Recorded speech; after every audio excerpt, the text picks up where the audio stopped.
Okay, guys, we will start. So thank you all of you to join, tonight's first class.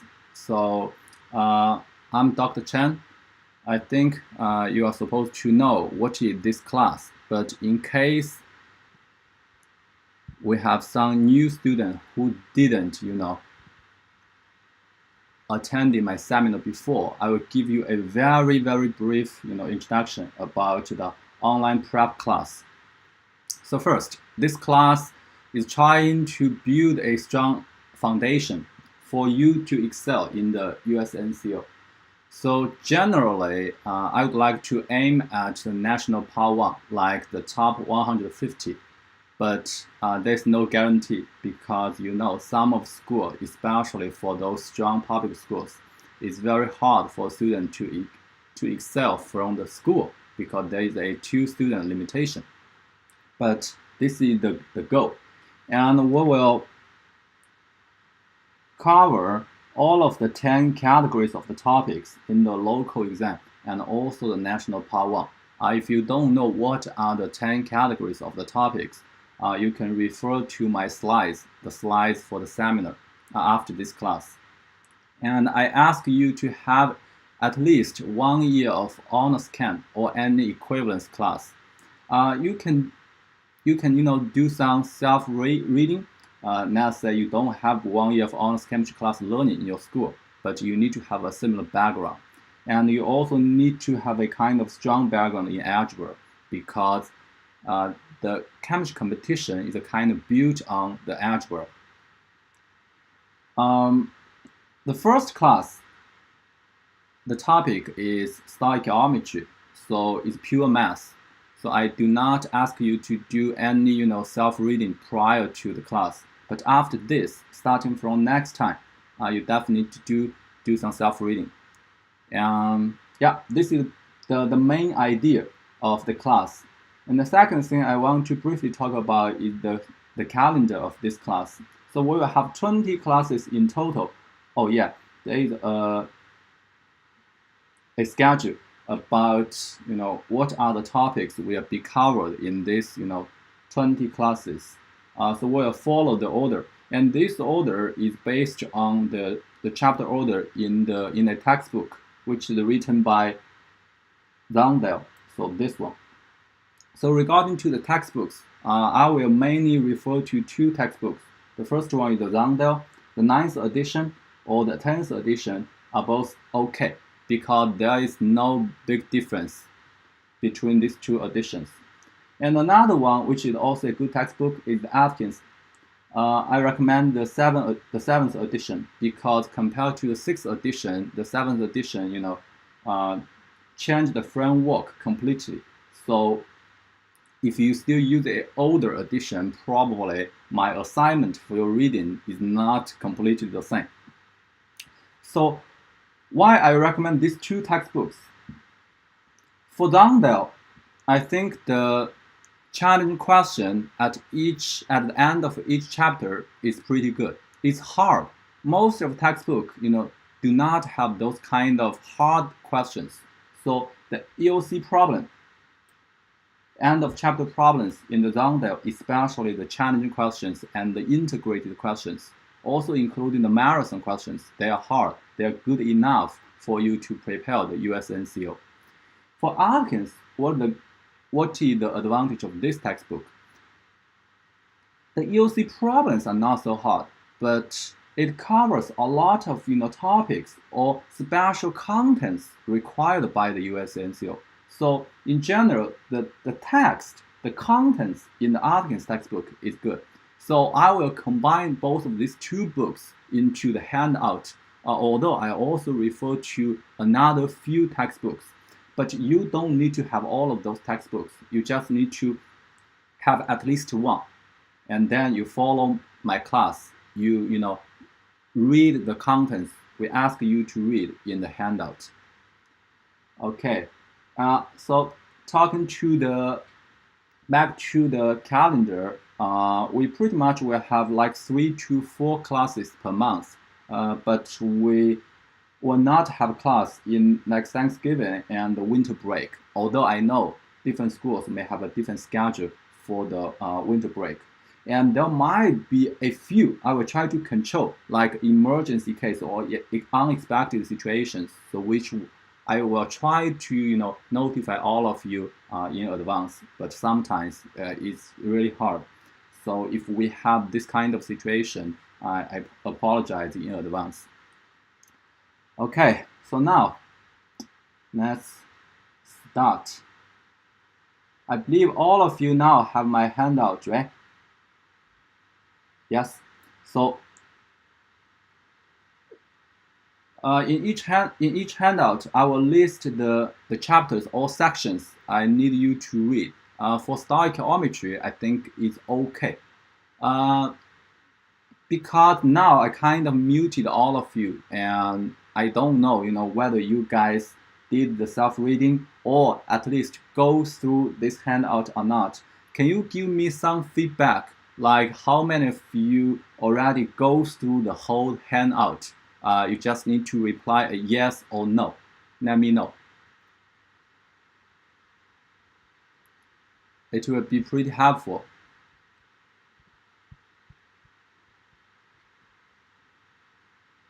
Okay, some of you not yet, not at all. Okay, some of you did some preparation, but in general, most of you, seems like up to now, most of you didn't do any preparation. It's fine, it's okay, because this is the first time.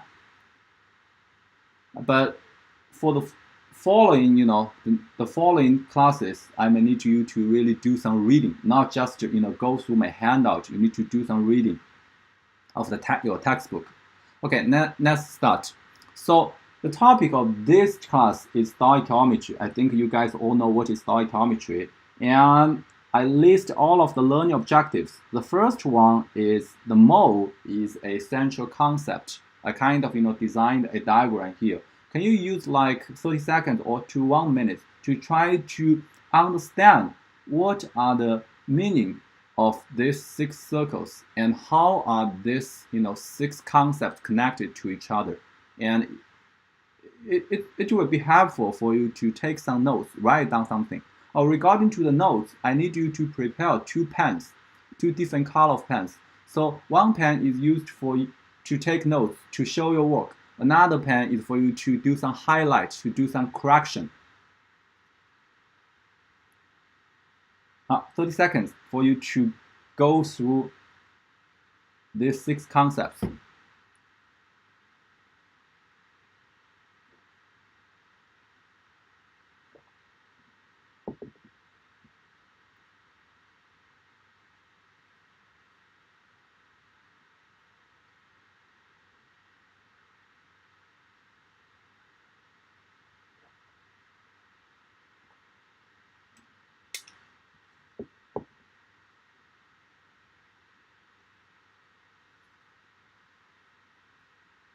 Okay, let's briefly talk about this. First is the capital N. What is the capital N?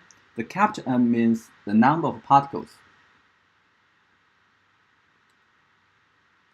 It can be how many atoms, how many electrons, how many protons, how many molecules. So how can we convert the moles into the particle numbers? We can try to multiply by a constant, which is Na, the Avogadro's constant, right? And we know the value of the constants is 6.022 times 10 to the power of 23rd. It's not necessary for you to memorize this. I just can memorize it, so I just show it here. You can always check it. But now, a very important thing is what is the unit of this constant? For a lot of times, we do not, pay attention to the unit, but it's important. Actually, it's how many kind of numbers per mole. So it's mole to the -1.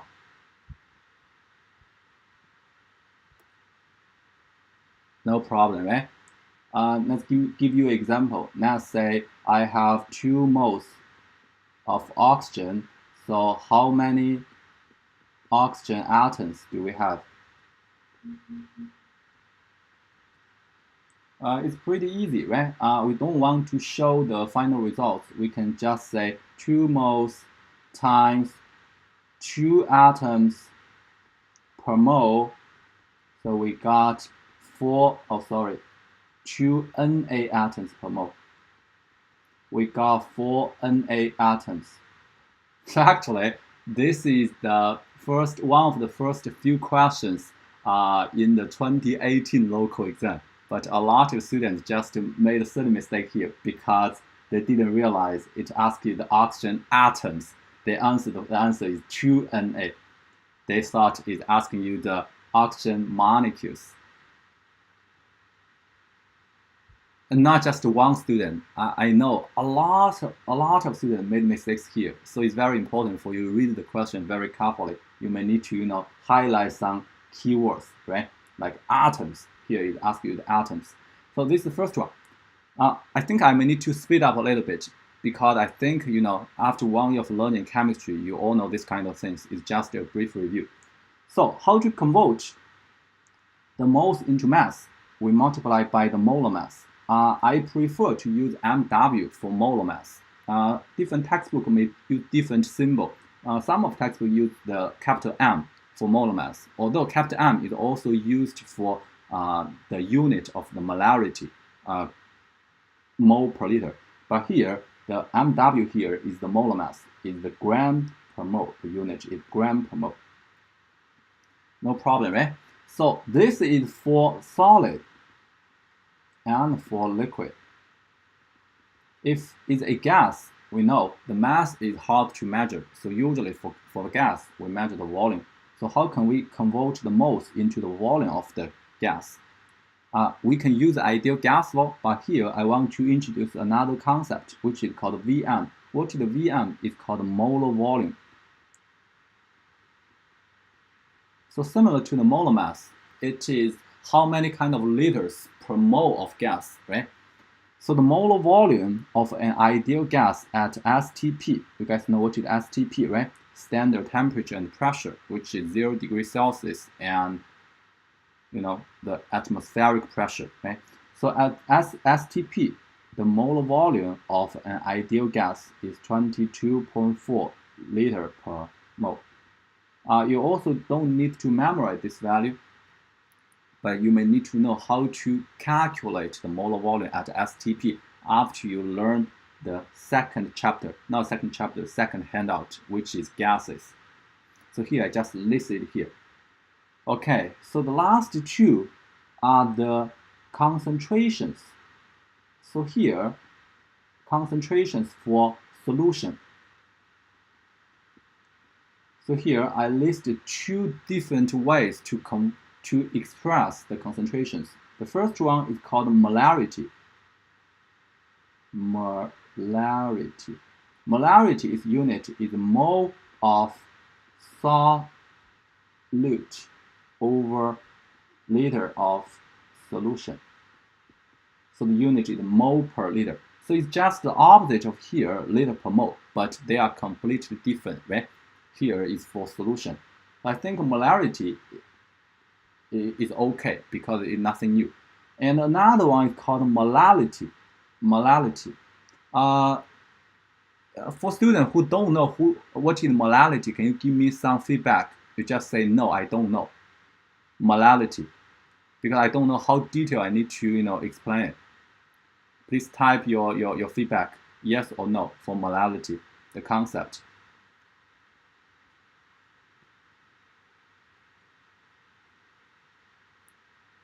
Okay. It kind of some of you know, but still kind of a lot of you have no idea about this. So molality is just a different way to express the concentration.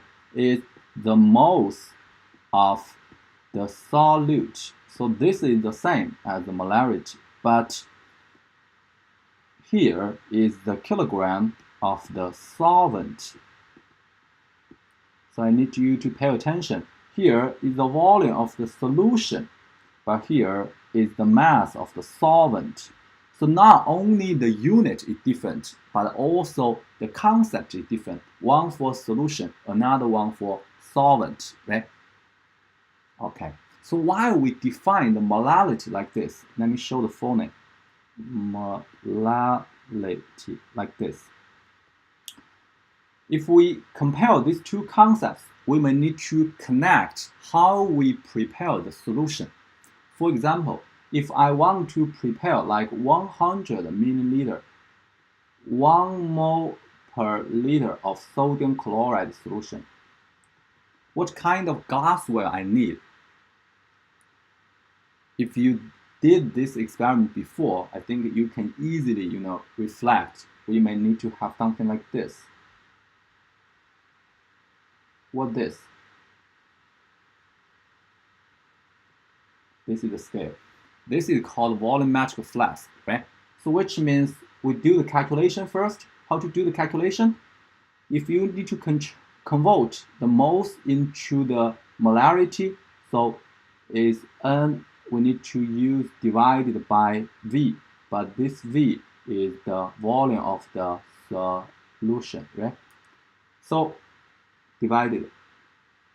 We can easily calculate like how many grams of sodium chloride we need to measure by using a balance, and then we dissolve the solid in a beaker, and then we transfer the sodium chloride solution to the volumetric flask, and then we add water until the water reaches this line, and then we shake the solution, make sure it's homogeneous. We say, okay, the solution is done, is ready. So this is why we care about the volume of the solution. We do not care about the volume of the solvent we added, because the volumetric flask, there is only one scale.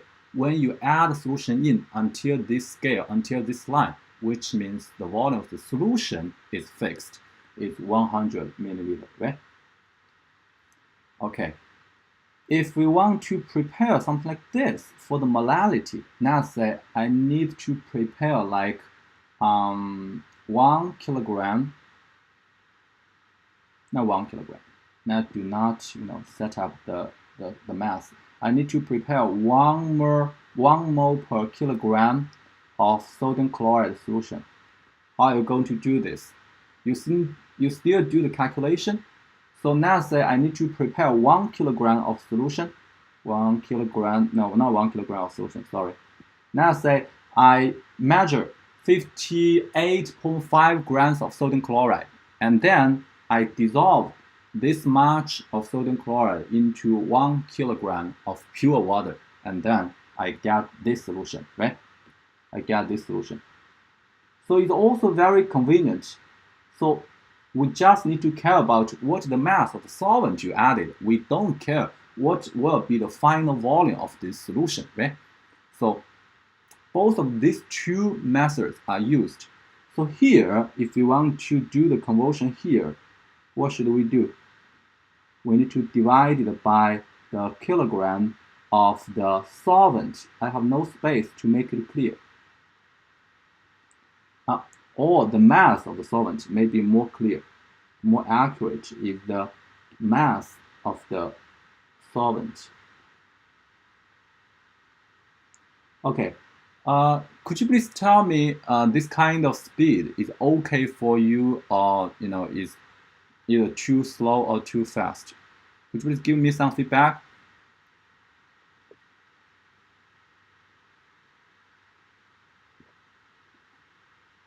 Thank you, guys. Let me turn on the light.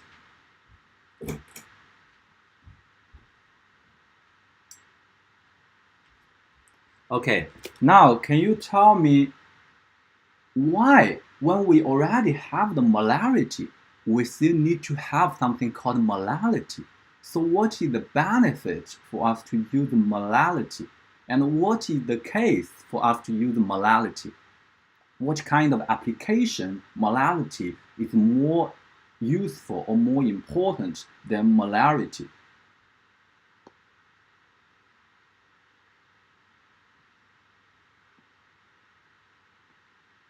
Think about this question. Here I need to list one application for us. It's related to the collective property. collective properties. In that case, if you want to know exactly how much solute and solvent is needed, this is a good case. But what I want to emphasize is the collective properties, because the collective properties is a kind of, what is the change of the melting point, the boiling point, the vapor pressure when the concentration of the solution is different. So in that case, you will see there is another parameter included, which is the temperature, because like melting point, boiling point, they are both temperature change. So for molarity, we use mole per liter, and we know the volume of the solution actually is dependent on the temperature. So which means if actually their molarity is the same, let's say we dissolve the same amount of solute in the same amount of water, but their molarity will change at different temperature. So in this case, when there is temperature considered, we prefer to use molarity, because molarity is the mole of the solute over the mass of the solvent. So the mass of the solvent is independent of temperature. So in this case, if we use molarity, we can ignore the influence of the temperature change. So this is why for collective property analysis, we always use molarity rather than molarity. Okay, did I make it clear? Let me know if you still have any question about molarity and molarity. If there is no more question, I will go ahead. Sorry. Okay, now it's your turn. So this is the 2018 National Part 1, question 12. So there are two different versions. So the left one is the revised edition. The right one is the original edition when the students took the test. So obviously you can see something was changed, like here, right? So there is some problem in the original edition. So I will give you like 2 minutes to read this question and try to choose the correct answer.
Okay, probably you guys finish. If you finish, you can type your answer in the chatting.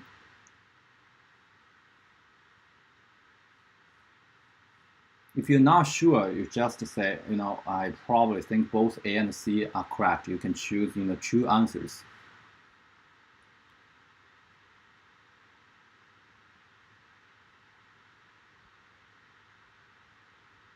It seems like you guys may need a little bit more time. I'll ask you to read the left version, okay? The revised version.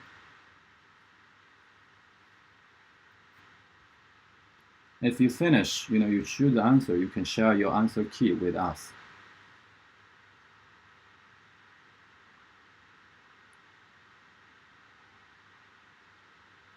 I will get some water.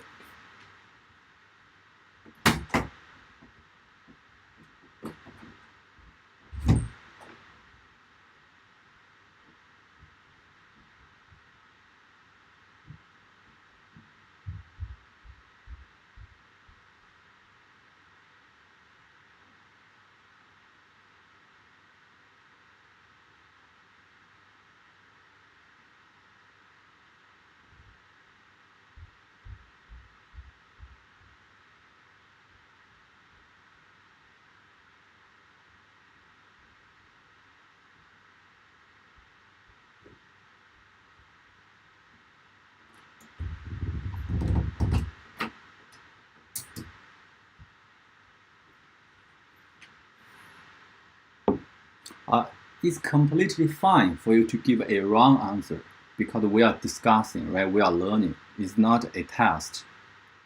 I just want to know more about your thoughts, your feedback.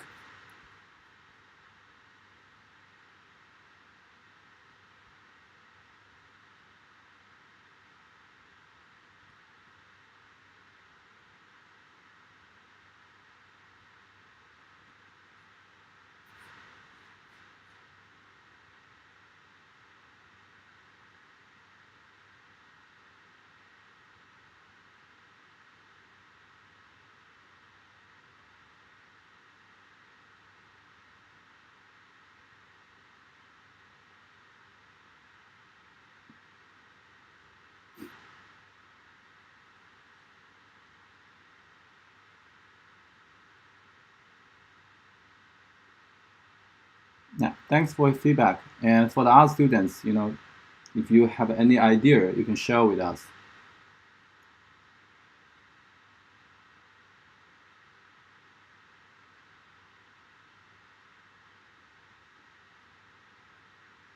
Okay, so actually there are two perspectives we may need to consider. The first one is the safety, right? When we dilute a concentrated sulfuric acid, we cannot add the acid to we cannot add water to the acid. It's not right for us to add water to the acid. Instead of that, we need to add the acid to a large amount of water slowly. So if we need to draw something to show, okay, let's say here is a beaker. We have some concentrated sulfuric acid. Typically, it's 18.4 mole per liter and 98% in mass percentage. So in this case, if you want to dilute it, we need to add the water slowly and large amount. Why we need to do it this way? Because when the concentrated sulfuric acid is diluted, it will release a lot of heat. So only in this case, the heat can be absorbed by the large amount of water, and then the temperature will not increase too much, and then we can prevent or avoid the spilling of the concentrated sulfuric acid. If we add oh, sorry, I made a mistake. I'm sorry. Blah, blah, blah, blah, blah, blah, blah, blah, blah. No. Sorry. Apologize. Large amount of water is here. And then concentrated sulfuric acid is here. We need to add a a small amount of the concentrated spheric acid to a large amount of water and add it slowly. In this case, the heat released from the dilution process will be absorbed by the large amount of the water, so the temperature will not increase too much. So if we do a different way, let's say we add water to the concentrated sulfuric acid. So the heat released will spill up the water, and then in the water there is also some concentrated acid, so which will make it corrosive, so which is dangerous, right? So I think you guys all know about this.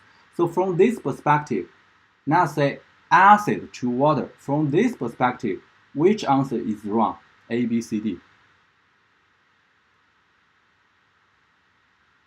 A is wrong, right?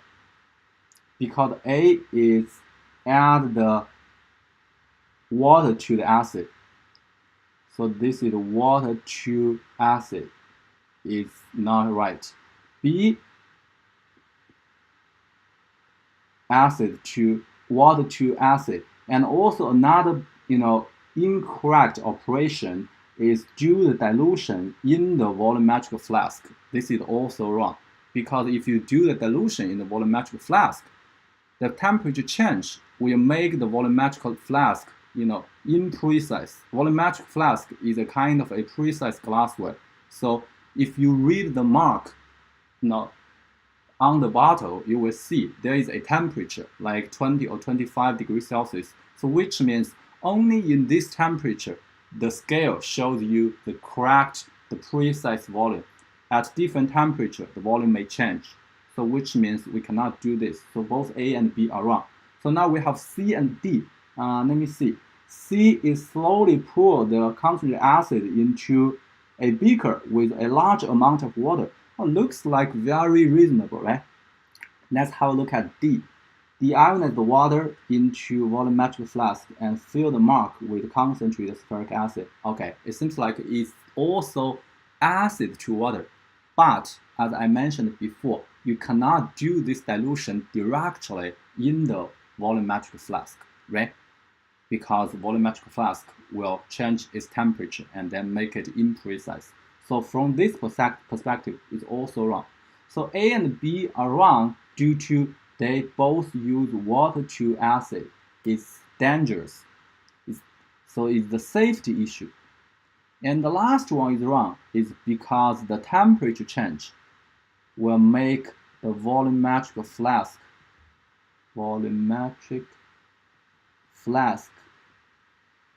change its volume. So it seems like only C is correct. But now we want to do some calculation. Can you confirm C, use the right amount of the concentrated sulfuric acid? So I will give you like 1 or 2 more minutes for you to do the calculation.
Okay, I need to use a little bit more space to show the work.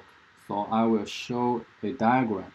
So we add 98.1 grams of sulfuric acid concentrated, which is, let me see, which is the density is 1.84 gram per milliliter. And then the molar mass is 98 point something, let me see, 9.08 gram per mole. And then we add this acid to a beaker. In this beaker, there is 250 milliliters of water. And then we transfer the solution into a 500 milliliters of the volumetric flask. And then we add water until the scale. And then this is the story. Okay, let me briefly confirm. So actually, the concentrated sulfuric acid is very concentrated. It's kind of close to pure sulfuric acid. So if we assume it's pure sulfuric acid, so which means this mass is the mass of the pure sulfuric acid. It does not include any water. This is our assumption. So we have 98.1 gram over 98.08 gram per mole. We'll get how many moles of the sulfuric acid. And then we use this divided by 0.5 liter. So I think it's close to 2 mole per liter. So it seems like it reached our goal, right? We want to dilute this solution into 2 mole per liter. So C, its calculation is correct. But the problem is we did an assumption, but this assumption is reasonable because the concentrated sulfuric acid kind of almost have no water. It's very concentrated. So from this perspective, it's okay. Any question about C?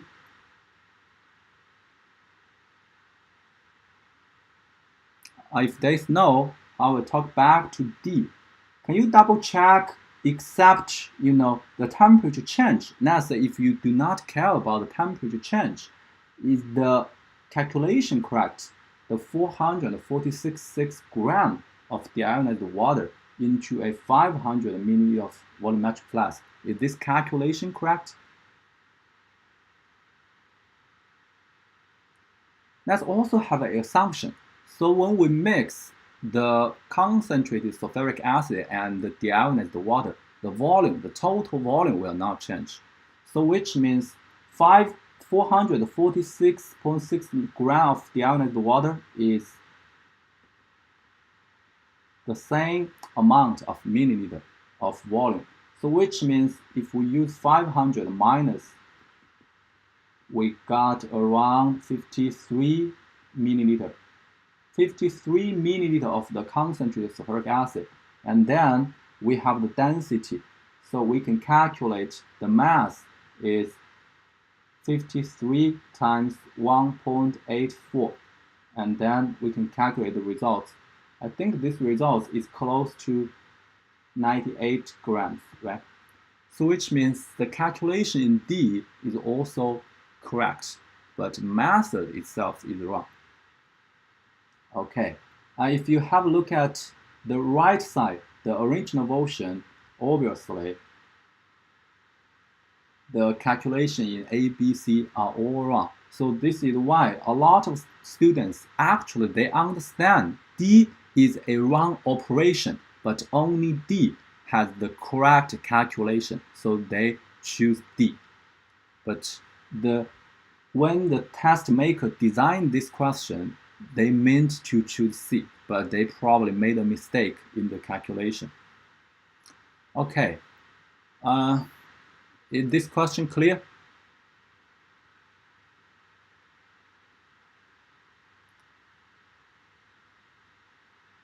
If it's clear, I need to ask you to think about one question here on the second page. So now it's your turn. Still 2 minutes.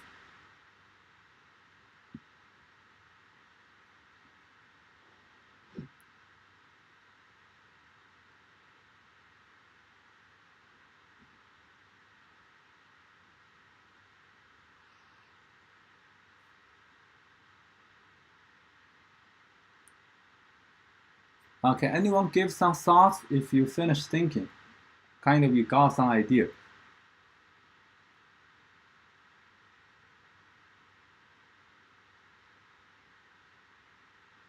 Oh, sorry, I forgot to mention. Actually, in the handout I sent to you, I did not include this example because I made a kind of a minor revision a few days ago, so I didn't get the chance to send you the updated version. I think it will not affect you too much.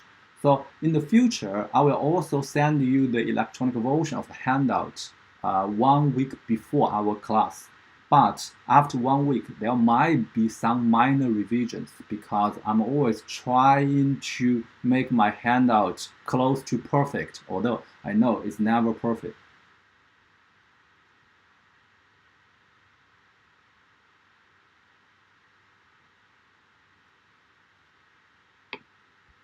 Can anyone share any idea? How to convert the mass percentage? You guys know what is the mass percentage, right? Mass percentage is the mass of the solute over the mass of the solution times 100%. If you want to convert the mass percentage into molarity, what kind of parameter we may need to know?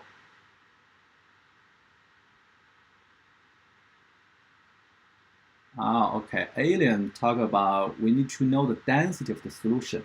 Let's have a try. So if we, I will make it easy.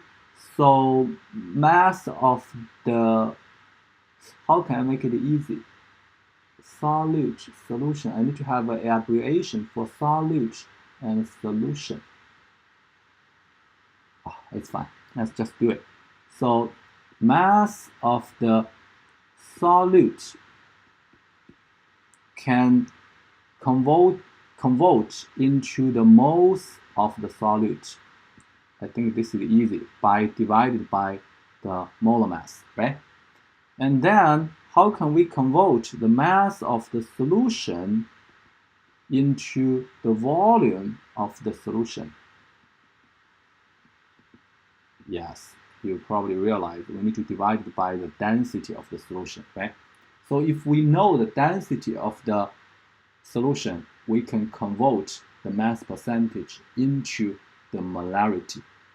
So if we know the density of this concentrated sulfuric acid is 1.84 gram per milliliter, can you help me to calculate what is the molarity of this concentrated sulfuric acid?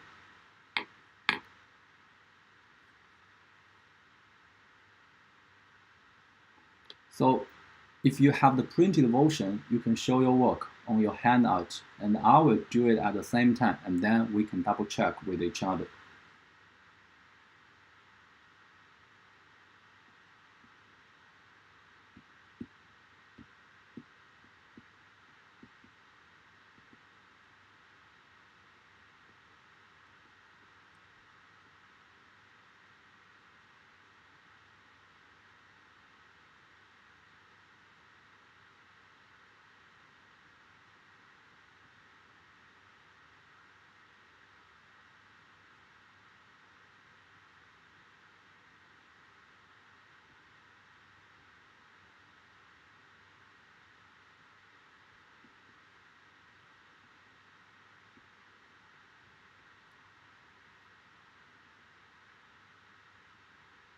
Okay, I'm done.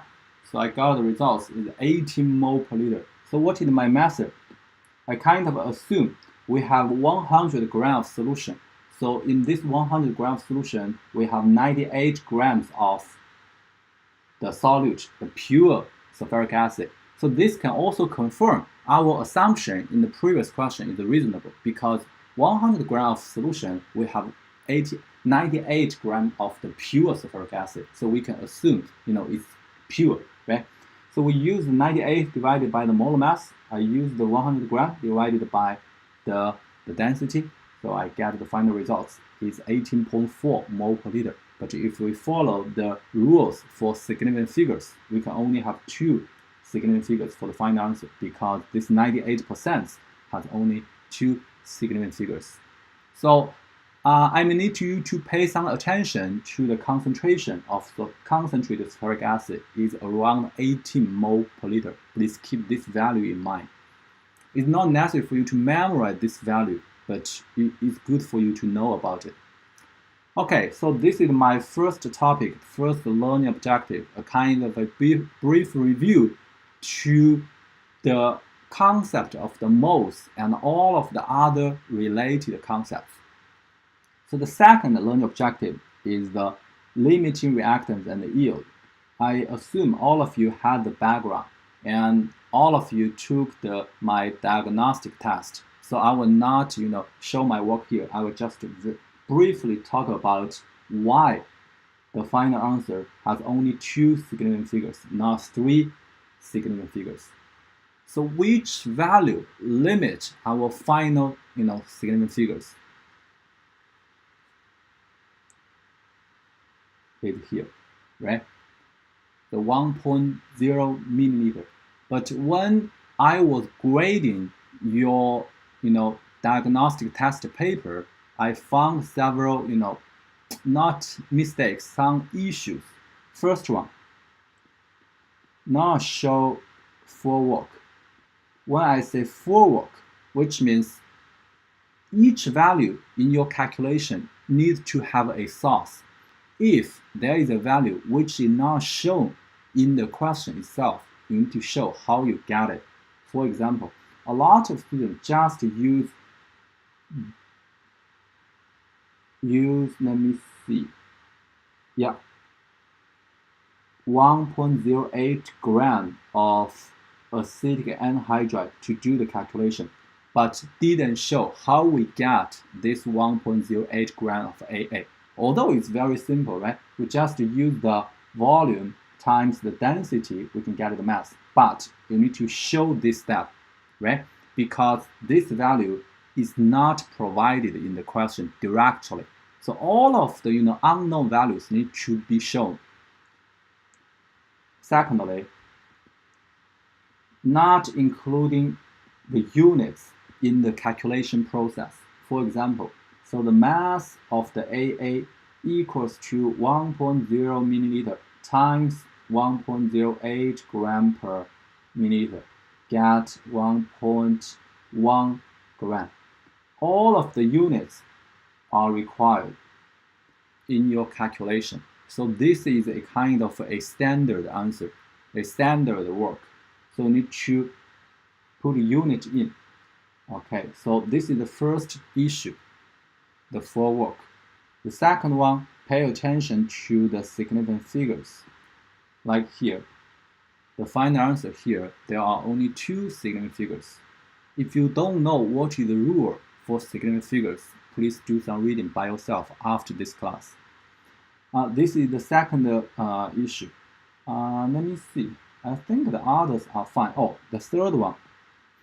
When we conclude, which one is the limiting reagent?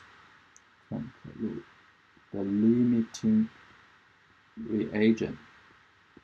We need to write a sentence. We need to show the evidence. For example, let's say the moles of the AA is smaller than the moles of the salicylic acid, and then you can conclude, okay, so the AA is the limiting reactants. You need to say something about this. You need to show your evidence when you conclude something. You cannot, automatically assume, okay, AA is the limiting reactants. Okay, so if there is no more question, I will stop here for this one.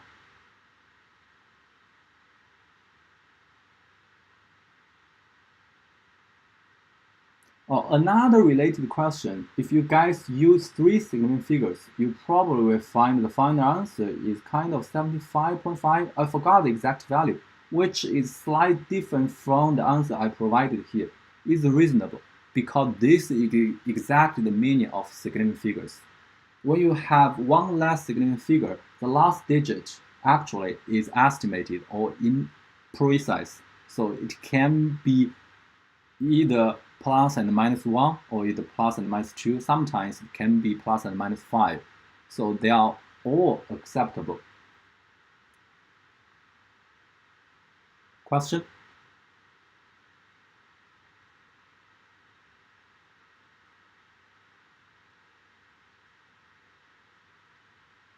If there's no question, now is your turn.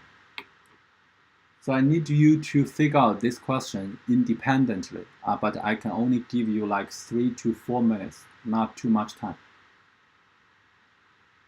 So I already provided the answer key here. So after you finish, you can check. And then at the same time, I will also show my work on my screen. So after you finish, you can check with it.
You always need to have a scientific calculator with you when you are taking the class.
And you can always refer to your periodic table.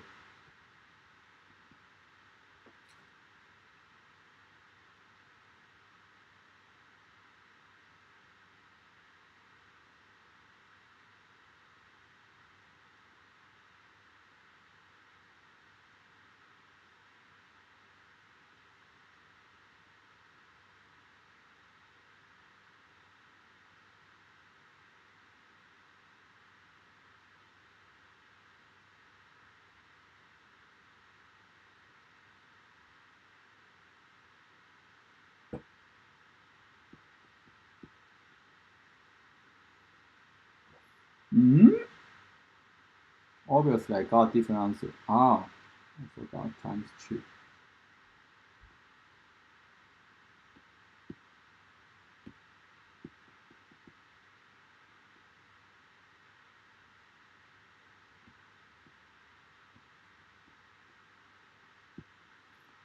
I'm done. So you guys can keep working until you finish, and then you can check with my work.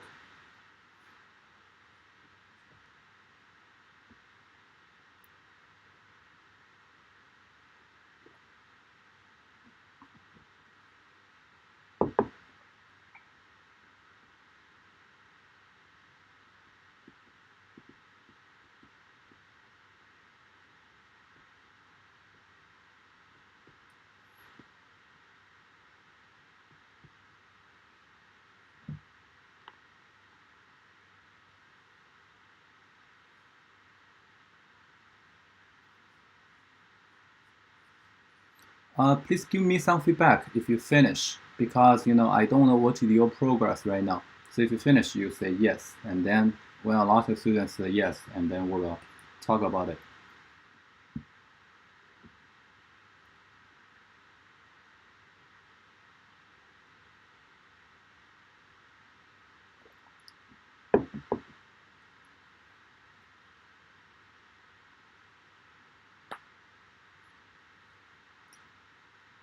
Great, thank you.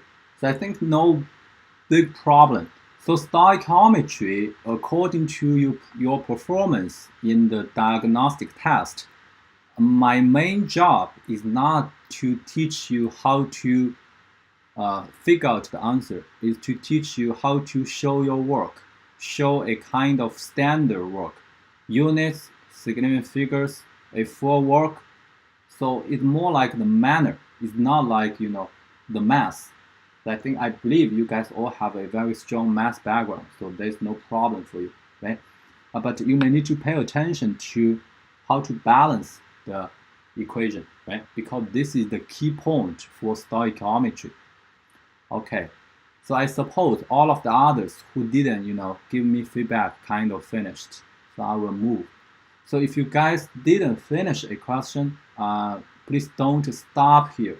You always, follow us. And when you finish the class, you can still go back to, look at your questions and keep working on those you didn't finish, okay?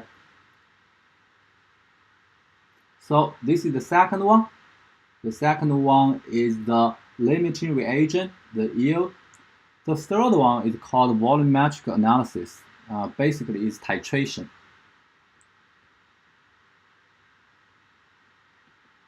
So I kind of use the the volume-based method to measure some other stuff. So here, the equation balancing is also very important. So I will give you like 3 to 4 minutes to work on this question. But before you start, I need to balance the reaction first, because the key point or the hard point of this question is how to balance the equation.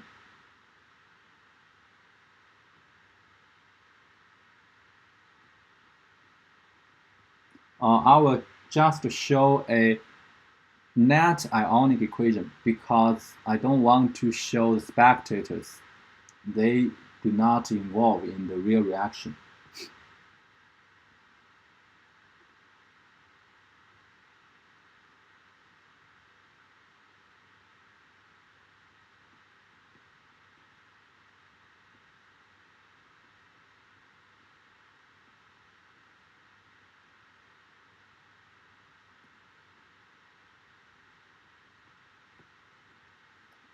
First, do you all agree with my basic equation, the kind of what are the products produced?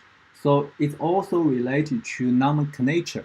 You may need to know what is chromate, although here I kind of give you the formula for chromate, but this is something you may need to know. If I do not show this picture, you need to know what is chromate. And you also need to know what is sulfite, which is SO3 2-, right? His brother is called SO4 2-, which is sulfate, right? So not the case here. So in order to finish this calculation, do we really need to balance the equation? No, we don't need to balance the full equation because we just need to figure out what is the ratio of these two reactants, right? But how can we quickly get the ratio of these two reactants? We use the electron lost. The number of the electron lost is supposed to be the number of electron gain. We use this kind of strategy. So we need to mark all of the oxidation number. Let's say here, sulfur is +3. Sulfur here is +4. So we know each sulfur increased by 1. I use this kind of upside arrow to show it's increased by 1. And there are 2 sulfur, so each is called dicyanide or cyanide, yeah. kind of lost 2 electrons. You agree with me, right? Because it increased by 2 as a whole. And then this one is plus 6, and finally it's plus 3. So it decreased by 3. So we know the ratio of these two is supposed to be 3 and 2. So that's it. And then you can keep working.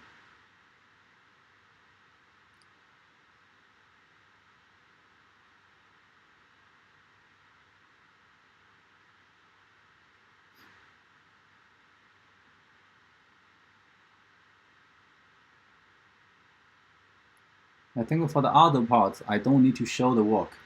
You guys can easily figure it out. So here, the main point I want to transfer to you from this question is how we can quickly get the ratio of two reactants in a redox reaction.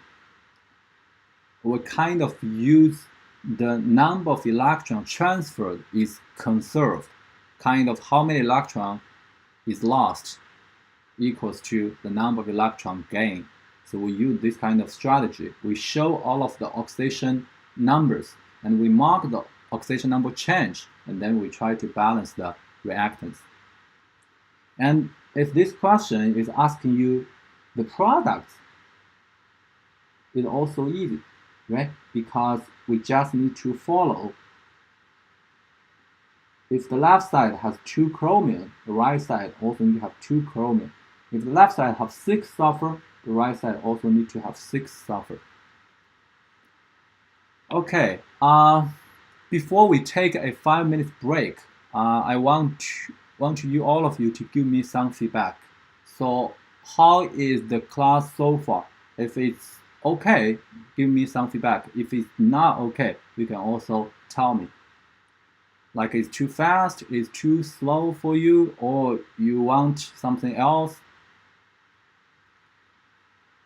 Yeah, your feedback is very important because I always want to give you the most, from this class.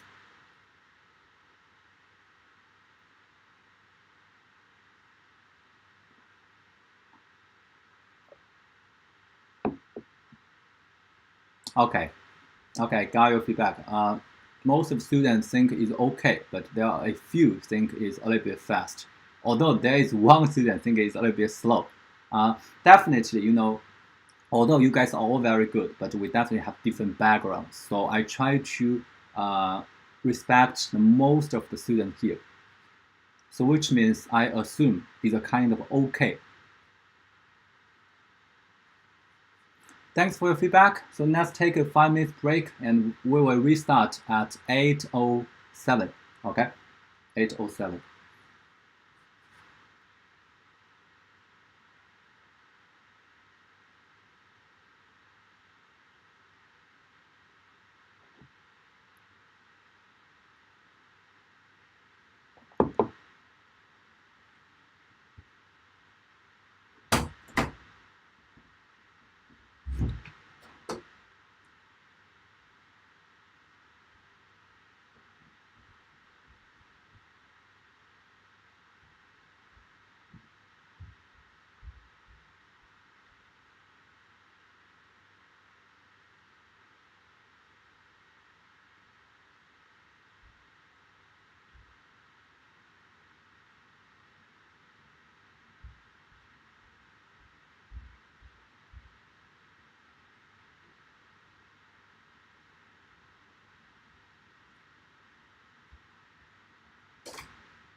Raphael, right? Raphael asked about the recording. Yes, I already, recorded it. So I will share the full video in YouTube, and then I will share the link with you guys.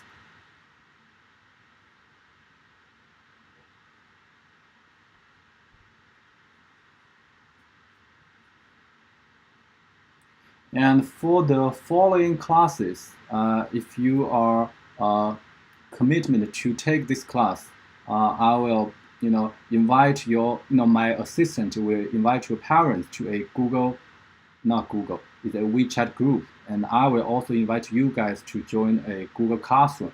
So all of our class materials, including the handout, the mock tests, will be posted in the Google Classroom. So I strongly recommend you to take the class online. But if you really have something, emergency, you cannot take the class, I will share the recording with you. But the access to the recording or the times of the access to the recording might be limited, because I want to encourage most of you to take the class online, because I think this is the most useful way.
Okay, let's start. Yeah, for students who think it's a little bit, fast, especially for example number 3, like this question, I want you to know. So in the end of this handout, I also gave several practice examples, and each example may reflect a different learning objective. For example, the first practice example is to practice you how to balance a redox equation. So if you are not pretty sure about this learning objective, so you can work on the practice example here. So the others will reflect the other learning objectives. So I hope this can help you. Okay, so let's continue. So the next learning objective is called combustion analysis and empirical formula. Combustion analysis is a common used way for organic chemists, especially like 200 years ago. Actually, the father of organic chemistry, who is a German chemist, his name is Liebisch. I suppose Liebisch, because this is in German. I don't know how to pronounce it correctly. So he is the first scientist to use a combustion analysis to analyze the formula, the empirical formula of a lot of organic compounds. So here, it's easy. We just convert all of the elements into a stable oxide. For example, carbon will change into carbon dioxide. Hydrogen will be water. So I think it's not hard, because here the mass of the water and the mass of the carbon dioxide are given. So you can use these two values to calculate what is the mass of the carbon and what is the mass of the hydrogen in the compounds. So the mass of the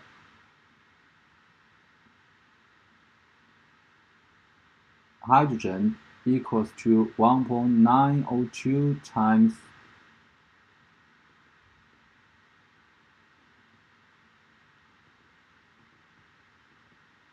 so you got the results. This is the mass, right? So the mass of the carbon equals to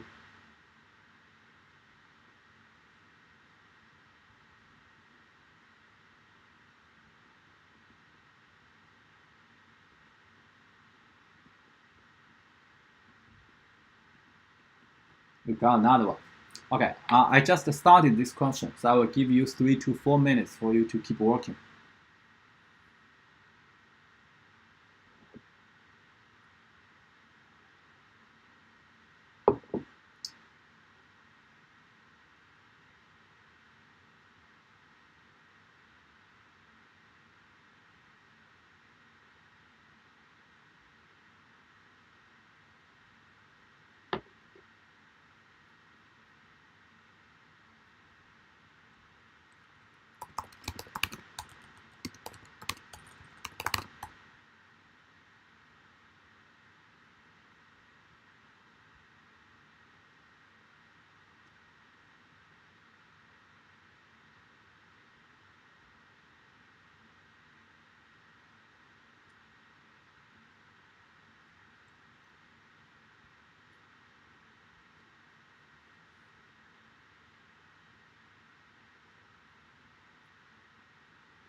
I'm done.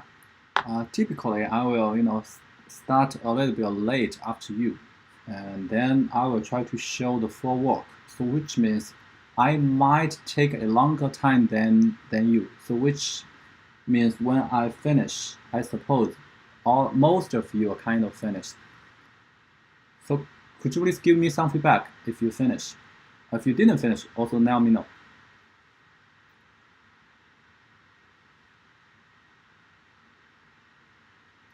Okay, great.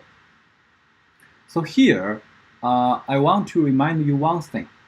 The method is not hard. The method, at the key point here, you may need to realize there is some oxygen in the compound because obviously these two parts is not enough to make the mass, right?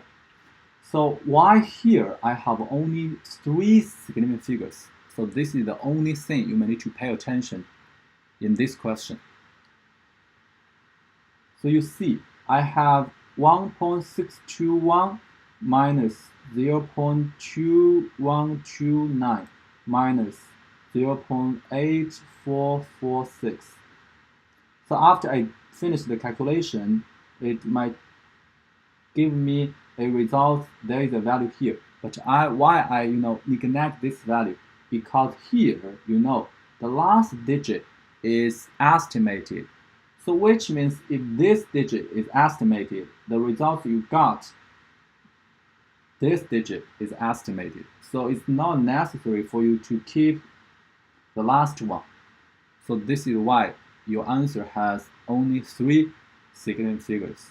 So I hope you can all understand, because this is the rule of the significant figures. For addition and subtraction, we need to follow the value with the least digit after the decimal point. Let me say it again. So for addition and subtraction, the final results will have the same, will follow the value with the least significant figures after the decimal point. Okay, I suppose there is no question. So this is combustion analysis.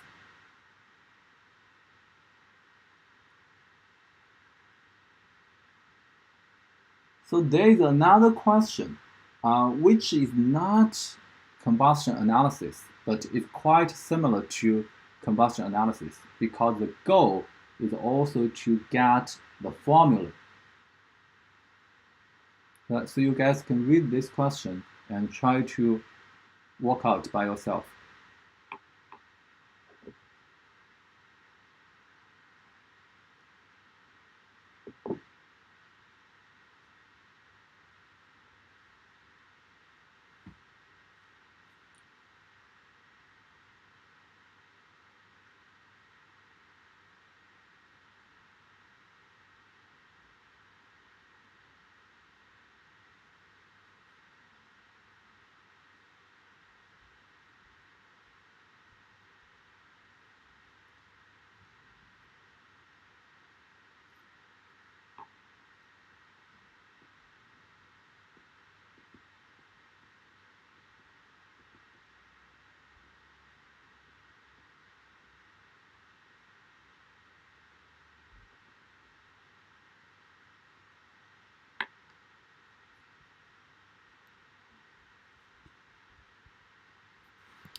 Okay, I'm done.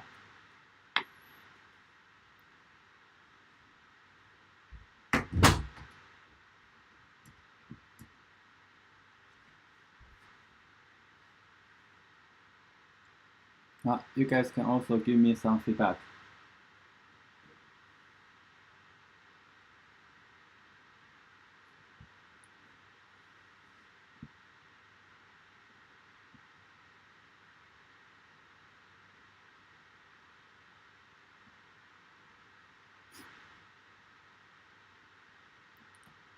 For all of the molar masses, you guys don't need to do the calculation by yourself. You can just check it in Google.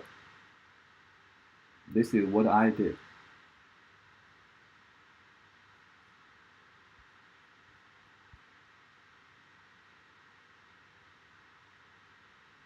Yeah, let me know what's your progress.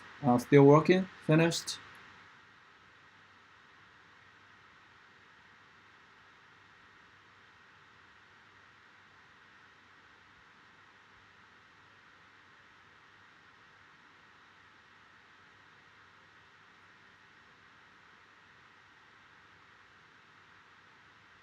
Okay, thank you. So I think my working is quite clear. The only one I want to have a brief discussion is the last redox reaction. So how to balance it? The coefficient for O2, I don't think so. Because you see, 4 times 2, there are 8 oxygen from the cobalt 2 hydroxide. In the right side, 2 times 3 plus 4 times 1. The right side has 10. Left side already has 8. So it's 1 for oxygen. So, judgment. So this is the question I want to discuss. So how to balance an equation like this? Please still use my strategy I told you before. So the cobalt changed from +2 to +3. So each of them increased by 1. But in the cobalt 2 oxide, there are 2 cobalt. So which means each cobalt 3 oxide increased by 2. And each oxygen will decrease from 0 to -2. So it decreased by 4. So you can quickly get the ratio of these two is 1 to 2, right? And then if you know this 2 is 1 to 2, so there are 4 cobalt in the right side. So there need to have 4 cobalt in the left side. And then you can count how many hydrogens in the left side. You will see there are 8 hydrogens. So there are 8 water in the right side. So final step, you double check the oxygen is balanced or not. So here, a kind of, briefly explain how to use the oxidation number change to balance a redox reaction one more time. But no worry, this method will take a while for you to fully digest. So we will keep talking about this kind of strategy to make sure all of you have a good understanding, because it's very important for us to know how to balance a complicated redox equation, especially when it is a net ionic equation. So I suppose you guys are good for this question.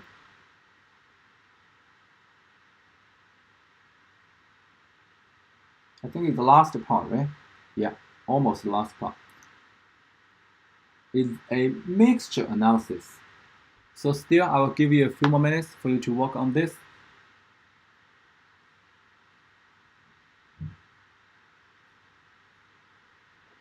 I'll get some water.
I'm kind of done.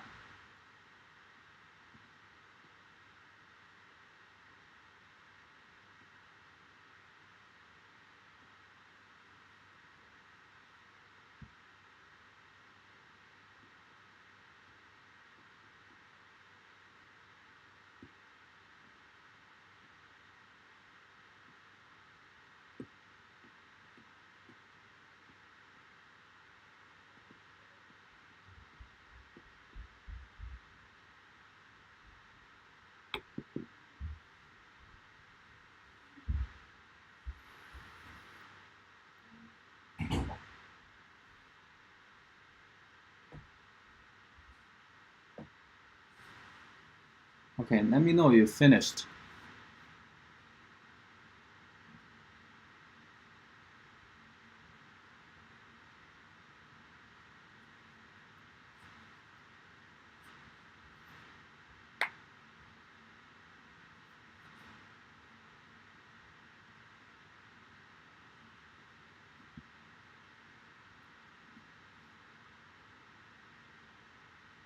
Okay, Billis, did you get the correct results?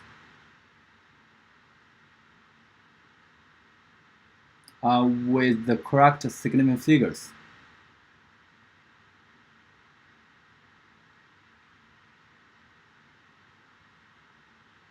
Great, great. This is a very interesting question. So actually, all of the values kind of have 4 significant figures, but the final results, the mass percentage, has only 2 significant figures. How about the others? Could you please give me some feedback whether you are still working? Yeah, I will talk about why I got 2 significant figures, but you guys can give me some feedback whether you finish or not.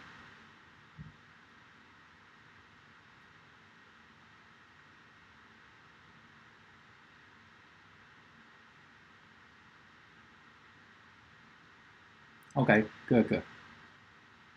Okay, I want to briefly talk about why there are only 2 significant figures for the x. Oh, here is wrong. I'm sorry. I forgot to change 2 here. So you see, I listed 2 equations with 2 unknowns. So 2 equations, 2 unknowns, we definitely can solve the equation, right? So now I try to solve my equation in this way. I divided by 63 something in both sides. I got this. And then I multiplied by 79 point something, and I got this new equation. So the reason I did in this way, because I want to kind of, cancel the y. So I use equation 1, equation 2, I use equation 1 minus equation 2. So you will see the 79 point something y will be cancelled, and then you only have x left. But when you are doing the subtraction, you will see the 1.567 minus the 1.500, the right side. What's the result? You got this. So this value has only 2 significant figures. So this is why your final result x has 2 significant figures. So this is why your final answer for the mass percentage has only 2. Does this make sense to you? Alien?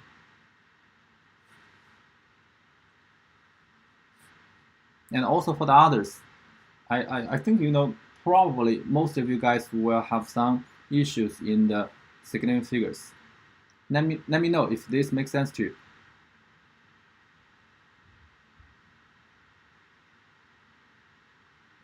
If you still have any question, you can always now raise your hand. You can type it here.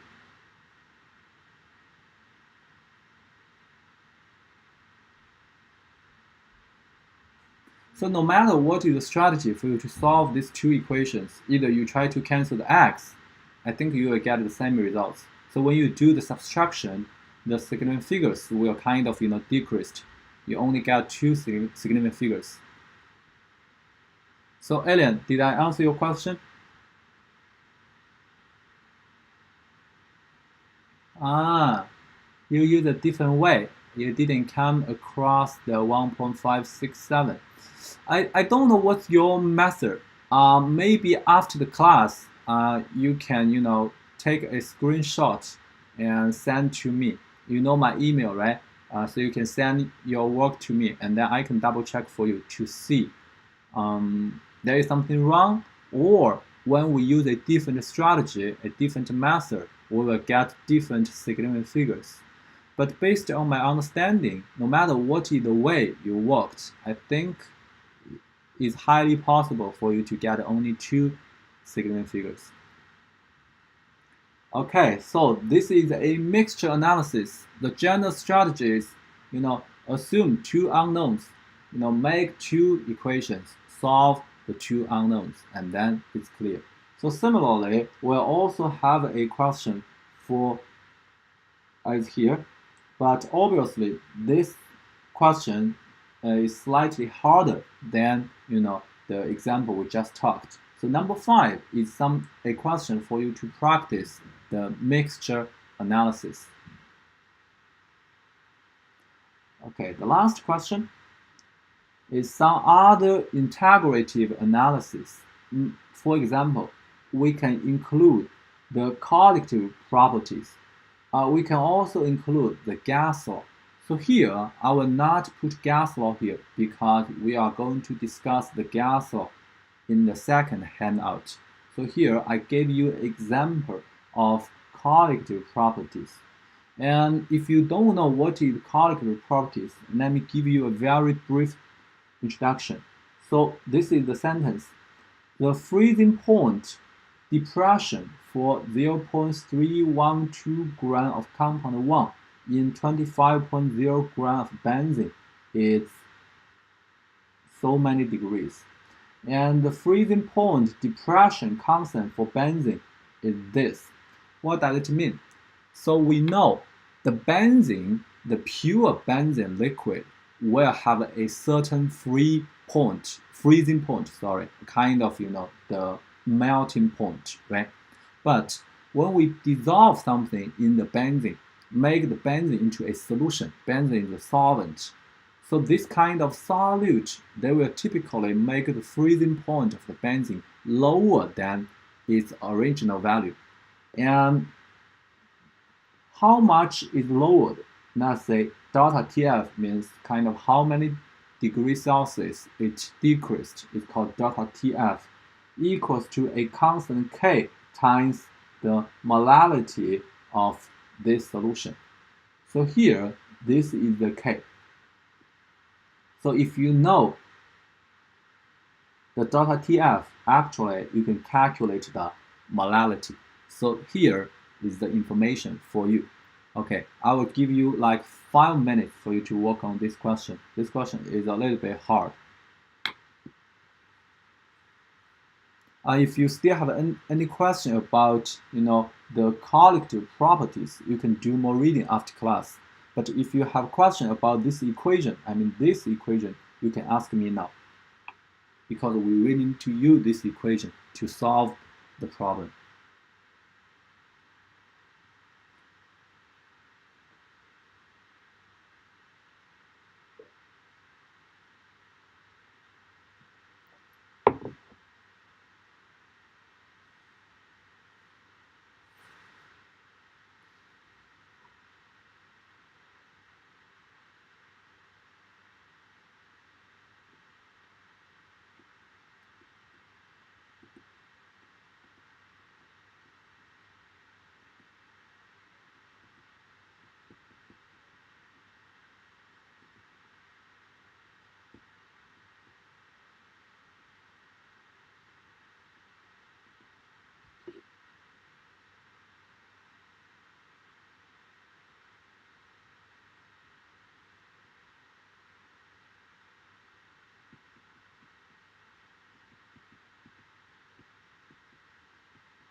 I'm almost done. How many of you already get the molar mass of compound 1 is 312 gram per mole?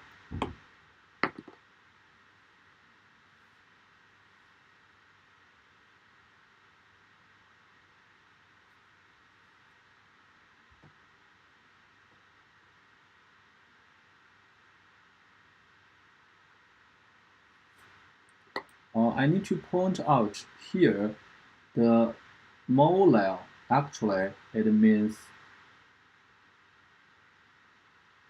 mole per kilogram, which is the unit of the molality. Can you guys give me some feedback whether you got this step or not? 312. Good. I think this is the first step for the question, right? If you couldn't get the molar mass, you don't know how to analyze this equation. And the next, if you compare this molar mass with the molar mass of the reactants, you will see it's a kind of triple. So I have enough reason to guess maybe this compound changed into a trimer is a kind of 3 molecules of this compound changed into 1 with some small molecules lost. So now I want to figure out what is the change of the molar mass compared to 3 molecules. So I got 54 gram per mole. So can you have a reasonable guess? 54 means what? What is the most reasonable, molecules lost from this process? Don't forget, it's under heating. So in this case, you might need to be very sensitive about the molar masses. So although no one will ask you to memorize the molar mass for each compound, right? Because you can always check, you can always calculate. But for some common use, the small molecules, you may need to be sensitive to their molar mass. Is there any clue?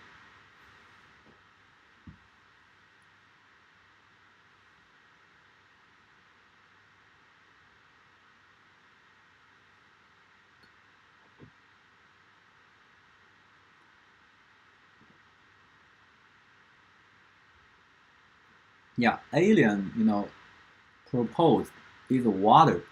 Water, 2 hydrogen, 1 oxygen is 18.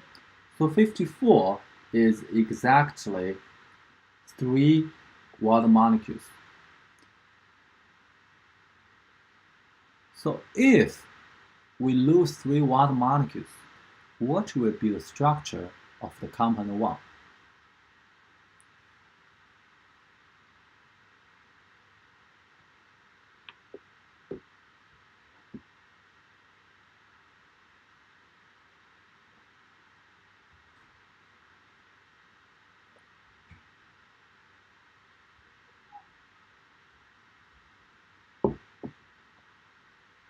This is the hard point of the question. Is there anyone can use a keywords to show us some information, like what might be the structure of compound 1?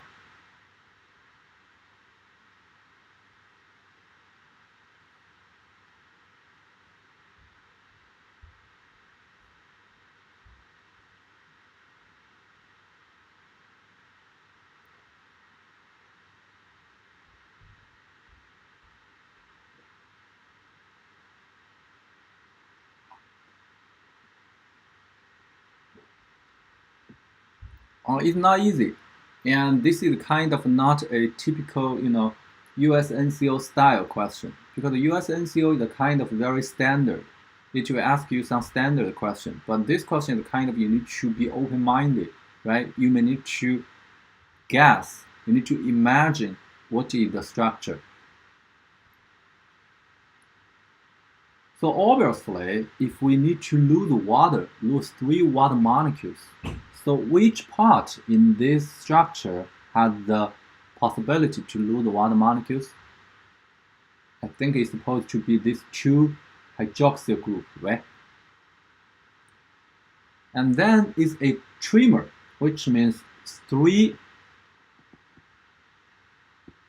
molecules, 3 phenyl, it's called phenylboronic acid, kind of make a trimer with 3 water molecules lost. So I think I have enough reason to analyze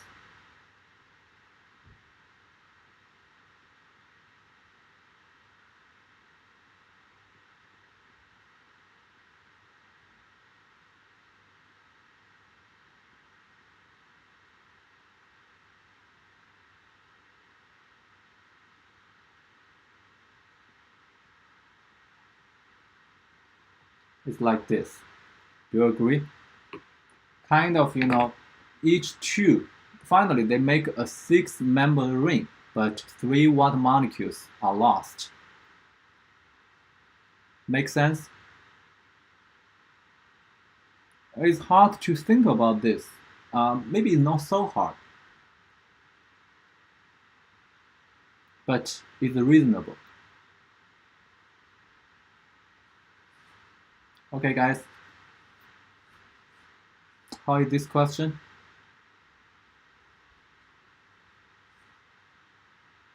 Let me know if you have any question.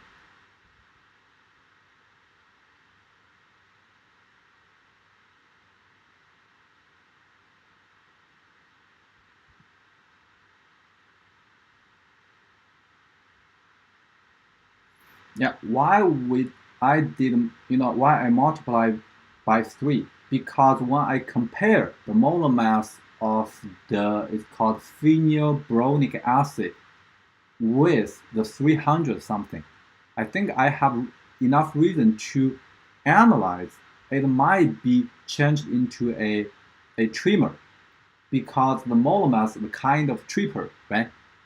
So I want to compare what is the mass difference if it changed into a trimer. And then I found it 54. And then I continue to imagine, okay, there might be 3 water molecules lost in the process. So this is not a very, it's still logical analysis, but it's not kind of, you follow step A to step B, not like that. It's a kind of, you need to have some imagination. You kind of compare the 2 molar masses, and then you get some idea. Okay, it might be cheaper. Okay, guys, this is the last question. So as I mentioned, I provide kind of 5 practice examples here, so you guys can work on these questions after class. And each of them, the answer key is already provided. So which means it's easy for you to check your answer.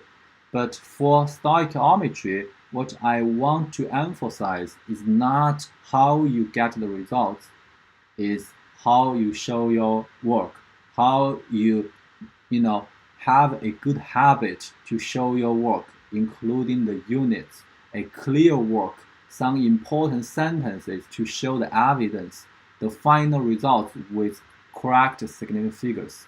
Those kind of small things are more important for the first class. And after that, or 6, after that, I gave 2 USNCO examples here. So each year in the national exam part 2, the first question is related to stoichiometry. So if you have more time, you can work on these 2 stoichiometry questions in the USNCO national exam. And in my following handouts and class, I will try to avoid to use the recent 5 years of test paper from the USNCO, including both the local exam and national exam, and let's say 2013 to 2018. The reason why I want to keep these 5 years away is after we finish like 9 months or 10 months, let's say in the end of February or January, you guys can use the recent 5 years test paper for mock test. and then you will know what's your level, and you can find out the gap between your level with your goal, and then you know how much effort or how much time you may need to devote in the process. Okay, so I think this is pretty much the first class.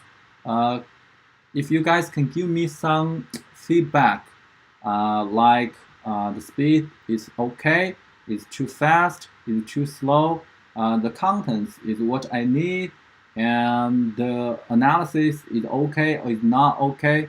All kinds of feedback are welcome. It will be really helpful for us to continue our next class, the following classes.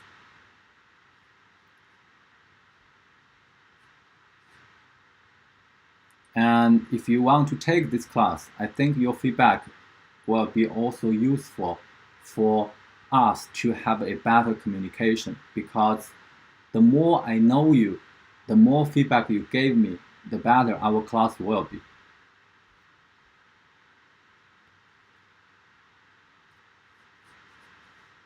And so if you do not want to share your feedback here, you can also send me email. But I think if it's not very sensitive, you guys can always, share your feedback here, because I also want your feedback to be shared by the others, so the others know what you think about. Thank you, Jordan.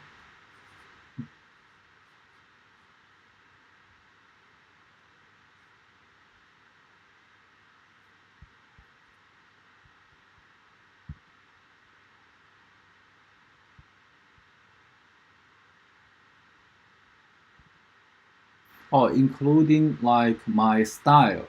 If you have any suggestion to the style, to the anything about the class, you can always tell me. So I already finished preparing the second handout. If you guys are commitment to the class, so I think the second handout will be shared with you in a few days.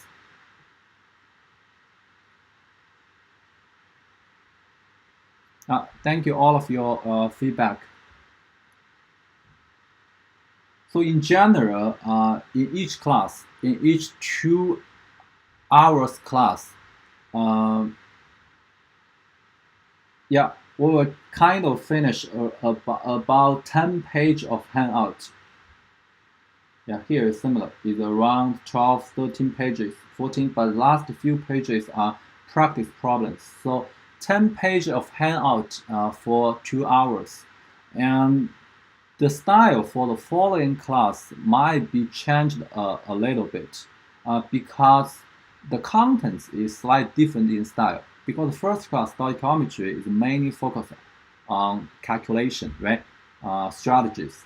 But for the following class, there might be some new knowledges, some new skills, some difficult topics. So in general, the following class might be a little bit harder than the first class, but I will try to slow down when we are talking about hard questions or the hard topics. So in general, I think it's pretty much the same style. Okay, I also got some private feedback. I will not share it with all of us.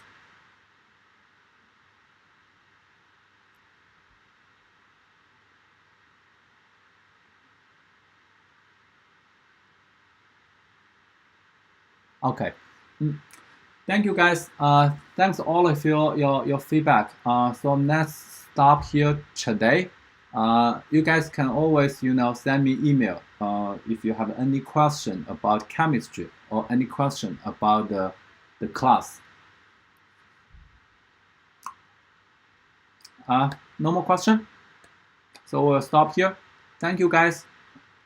Thank you all of you to take this class online. I think this is the best way for you to improve. It must be much better for you to watch the recording. It seems like we have a lot of students. I didn't count. I didn't get the chance to count. But pretty much the final, I don't know, how is whether you guys will take it or not, but I don't want to have too many students. Like around 10 is pretty good. Okay, let's stop here. I hope I can see all of you next Sunday night. See you guys. Bye bye.